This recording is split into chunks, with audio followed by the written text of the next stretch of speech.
Once upon a time, in a small town, there was a girl named Amarachi. Amarachi was not like the others. She had a big, dark scar on her face, from her forehead down to her cheek, which she covered with an eye patch. She got it when she was little, from an accident nobody liked to talk about. Her father, a strong man with oil-stained hands, always told her, "Amarachi, beauty is not in the face. Beauty is in the heart." He worked hard as a mechanic, fixing broken cars so that Amarachi could go to school.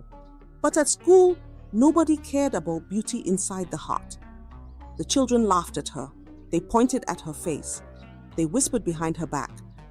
"Look at her face," one girl giggled. "She looks like a broken pot," another boy said. But the worst of them all was William. William was the school's golden boy, rich, popular, and always surrounded by people. His father owned the biggest supermarket in town. He had the best clothes, the best shoes, the best everything. He was the loudest in the room and the cruelest when it came to Amarachi. Every day, William made fun of Amarachi. He called her "Dirty Amarachi. Why do you even come to school?" William sneered one morning, leaning on the classroom door. "You look like a monster." He told her, "Did your father fix your face the way he fixes old cars?" His friends laughed. Amarachi did not. She tried to ignore them. She told herself she didn't care. But deep inside, she felt something heavy in her chest, like a stone pressing down on her heart. She walked past them, her scar burning under their cruel stares. But inside, she was breaking. One day, during lunch, the sun was high. The air smelled of jollof rice and beans, and the cafeteria was full of chatter. Amarachi held her tray tightly, her stomach rumbling. She had saved her lunch money all week to buy a special meal today, fried rice and chicken. But as she walked in, she didn't notice the snickers. She didn't see the way William and his friends were watching her. She didn't know what they had done. Amarachi reached her usual spot, placed her tray down. She did not see the water on the chair. She sat. Then splash! The coldness hit her first. It seeped through her skirt, stuck to her skin. The whole cafeteria went silent for a second. Then, "Oh no!" William's voice rang through the hall like a drum. "Big Amarachi peed herself." Laughter, loud, cruel, merciless. Amarachi's fingers dug into the table. She could feel her ears burning, her heart pounding. The laughter crashed over her like waves in a storm. A girl pointed. Look at her skirt. She wet herself like a baby." A boy slapped his knee. Maybe she saw her own face in the mirror and got scared. Even the ones who didn't want to laugh smiled behind their hands. Amarachi swallowed hard. She wanted to run. She wanted to disappear. But she didn't. Slowly, she stood. The room went quiet again, watching her like hungry lions. She turned to William, locking eyes with him. Her voice was steady. "I may be wet, but at least I'm not drowning in arrogance like you." The cafeteria froze. The laughter stopped. Some students whispered. A few nodded. William's grin faded, his face twisting in anger. Amarachi picked up her tray, turned and walked out, her back straight. She did not let them see her pain, but inside she was breaking. And William? He did not like that she talked back. Oh no, he did not like it at all. He wanted to break her completely. The following week, something more terrible happened again. The rain had fallen all morning. The sky was gray, the ground soft and wet. Puddles of brown, thick mud sat in the schoolyard, waiting for careless feet to splash into them. Amarachi held her books close as she walked. The air was cold, but inside she was burning. Burning from the laughter, the whispers, the looks. William wasn't done. No, Not yet. He wanted more. He wanted her to break. Amarachi turned the corner, and there they were, William and his gang. "Where are you going, Big Amarachi?" William smirked. His friends chuckled. Amarachi didn't answer. She knew better. She turned to walk the other way, but they blocked her. She glanced down. A puddle of thick, sticky mud lay behind her, dark as night, deep as shame. William grinned. He shoved her. Amarachi fell, hard, face first into the mud.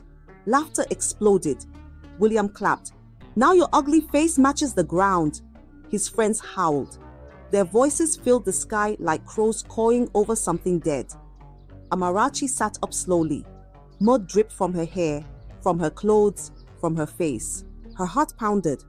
Her breath came fast. Tears burned behind her eyes. But no, she would not cry, not for them. She wiped her face, stood up, and walked away. She did not run. She did not shake off the mud. She did not look back. But inside, something cracked. Something small. Something important. That evening, when the sun had begun to set, Amarachi sat behind the school building. She did not want to go home like this. She hugged her knees, pressed her face into them, and let the tears fall. Soft footsteps approached. A gentle voice spoke. "Why are you crying, my child?" Amarachi sniffed, wiped her nose, and looked up.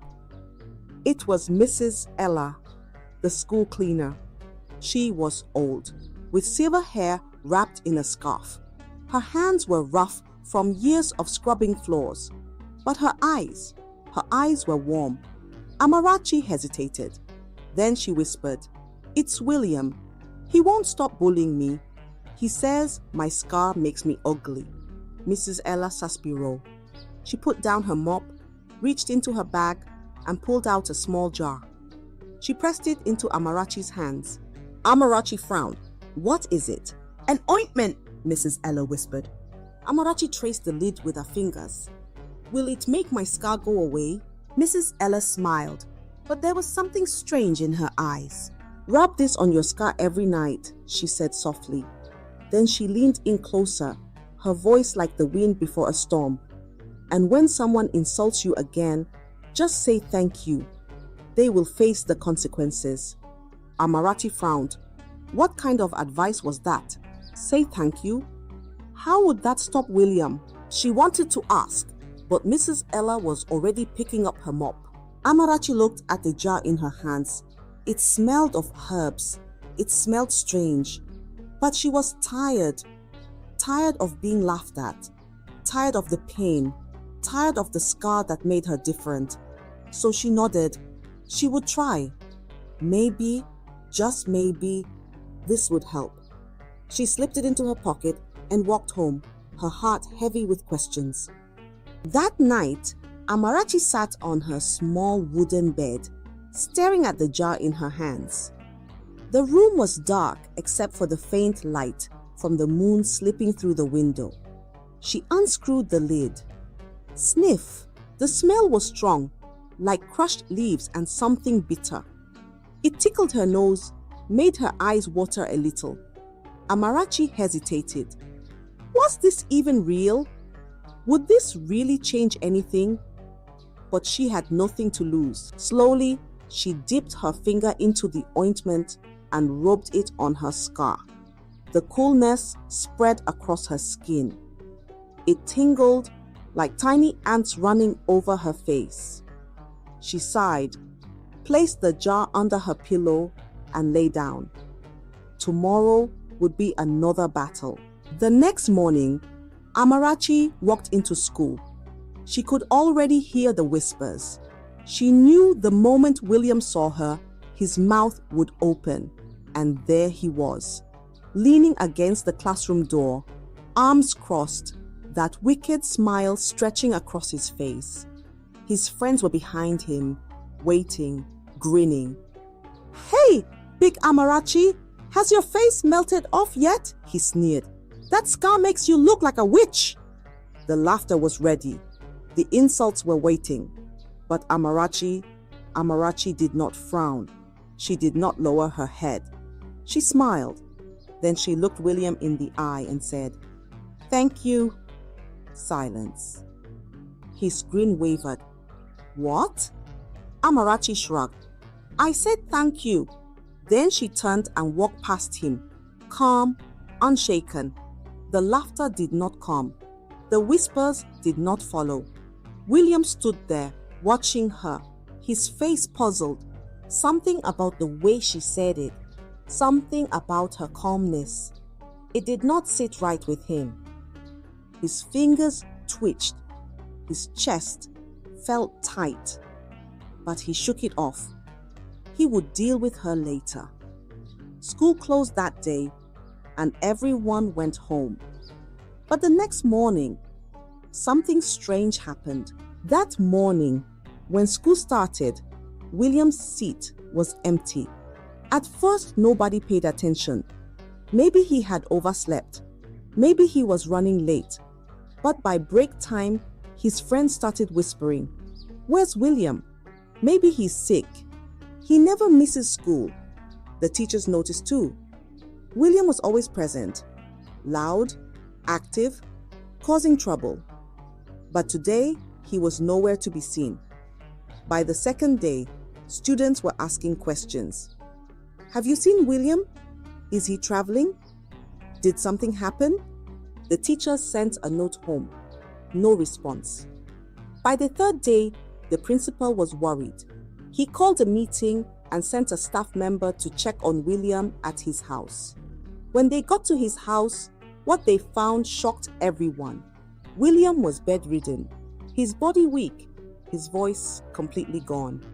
He was terribly ill. William's parents were terrified. Their strong, boastful son was now weak like a leaf in harmattan wind.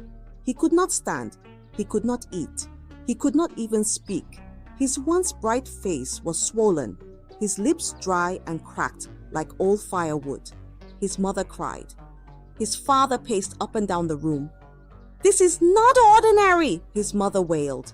"We must find a cure." So, they carried William to the best doctor in town. The doctor checked his eyes, pressed his stomach, listened to his heartbeat. He gave him medicine, injection, even special vitamins. Nothing changed. "This is beyond me," the doctor finally said, rubbing his head. Next, they took William to the biggest church in the city. The pastor placed his hands on William's forehead. "Be healed in the name of Jesus," he shouted. Nothing. The pastor clapped his hands, shouted louder, poured anointing oil on William's head. Still, William lay there, his face twisted in pain. The pastor sighed. "This is beyond me."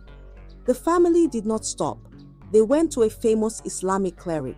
He recited holy verses over William's body, tied charms around his wrist. Then he told William's parents, "Give charity to the poor. It will bring healing." They obeyed. They gave money, food, clothes. They fed hungry children. They helped widows. But William remained sick. Nothing changed. Days passed. William's condition worsened. Finally, someone told them about a powerful herbalist in a deep village. They traveled for hours, carrying William in a car, his body burning with fever. The herbalist was an old man with gray hair and dark eyes. He mixed bitter herbs, prepared black potions, and bathed William under the cold moonlight. Nothing changed. The herbalist sighed. "This is beyond me." All of them had taken their money, but none had cured their son. The parents had spent all their money. Doctors had failed. Pastors had failed. Clerics had failed. Herbs had failed. Hopeless, William's parents returned home. His mother cried day and night. His father sat in silence, staring at nothing. Then one day, William's mother went to the market. The sun hung low in the sky. The air was thick, heavy, like something was waiting to happen. William's mother had not slept. Her eyes were red, her body tired, but she could not rest. Not when her son lay in bed, his face swollen, his body weak, his voice gone. She had tried everything: medicine, prayers, herbs. Nothing worked. Maybe the market herbalists have something stronger, she thought. So she grabbed her basket and hurried to the market. The market was busy, as always. Sellers shouting, children running, goats chewing on leaves. But William's mother did not care about any of it. She stopped at a stall selling dried roots and bitter leaves. She picked some, paid the woman, and turned to leave. Then she saw her, an old woman, thin, wrinkled, dressed in torn clothes. She sat on the ground, her hands stretched out. Her voice was soft, almost lost in the noise. Please, just a little food. Something pulled at William's mother's heart. She reached into her purse, took out some money, and placed it in the woman's hand. The old woman grabbed her wrist, tight, cold, stronger than expected. William's mother gasped. What are you doing? The woman's eyes, dark, deep, knowing, stared into hers. Then she whispered, your son's illness is not natural. A shiver ran down William's mother's spine. What? What do you mean? The woman's grip did not loosen. The old woman's eyes were sharp, knowing. He has offended a very powerful girl. Unless she forgives him, he will never be well. William's mother's heart stopped. Who? She breathed. Who did he offend? The old woman shook her head. That is for you to find out. And just like that, she let go. William's mother stepped back. Her hands were shaking. She wanted to ask more, but when she blinked, the woman was gone. She ran home. She told William's father everything. He stood still for a long time. Their son had bullied many, too many. But who was the one? William's parents searched desperately. Who had he wronged? Which child had he hurt so badly that even the strongest medicine could not cure him? They thought and thought. He has bullied so many children, William's mother whispered. How do we know which one? They needed answers. So, William's father went to the school. He stormed into the principal's office, his face filled with worry. Please, sir, he begged. My son is sick. We were told that he offended someone, and unless that person forgives him, he will not be well. Do you know who it could be? The principal sighed. He took off his glasses and rubbed his eyes. William has bullied many students, he said, but there is one he has tormented for years. William's father leaned forward. Who? The principal's face was serious. Amarachi, the girl with the scar. William's parents froze. Amarachi, his mother whispered. Yes, the principal said. He has made her life miserable, but perhaps there is more to it now. William's parents did not waste time. The road to Amarachi's house was rough, but William's parents did not feel the bumps. Their hearts pounded too loudly. Fear sat in their chests like a heavy rock. Their son was lying in bed, weak, swollen, helpless. And now they had the answer. Amarachi, the girl with the scar, the girl their son had tormented, the girl whose pain had followed him home. They rushed into Amarachi's compound. Amarachi's father was in his workshop, a spanner in one hand, grease on his shirt. He was fixing a car, the hood wide open. He looked up, surprised. William's parents were breathless, desperate. He wiped his face with the dirty cloth and looked up at them. What brings you here? William's mother fell to her knees. Please, sir, she begged. Our son is sick. He cannot walk. He cannot talk. We were told he offended someone and must be forgiven. The principal said it is your daughter. Her voice shook. Her hands trembled. She had never begged before, but today she knelt before a mechanic, her eyes filled with tears. Amarachi's father wiped his hands on a cloth. His face was calm, but his eyes held sorrow. He turned to his daughter. "My child, will you forgive him?"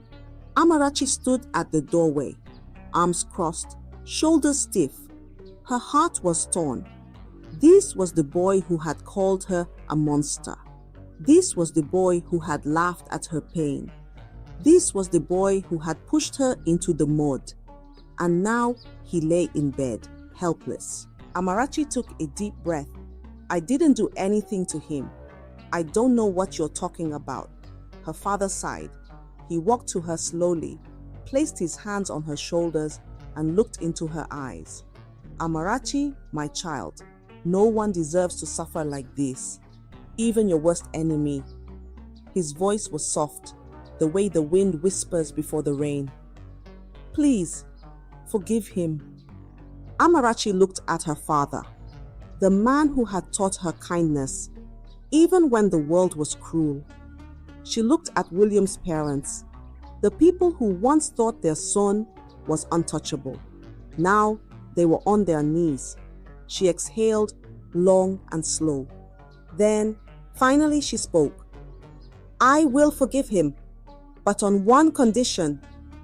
William's father grabbed her hands. "Anything." Amarachi's voice did not shake.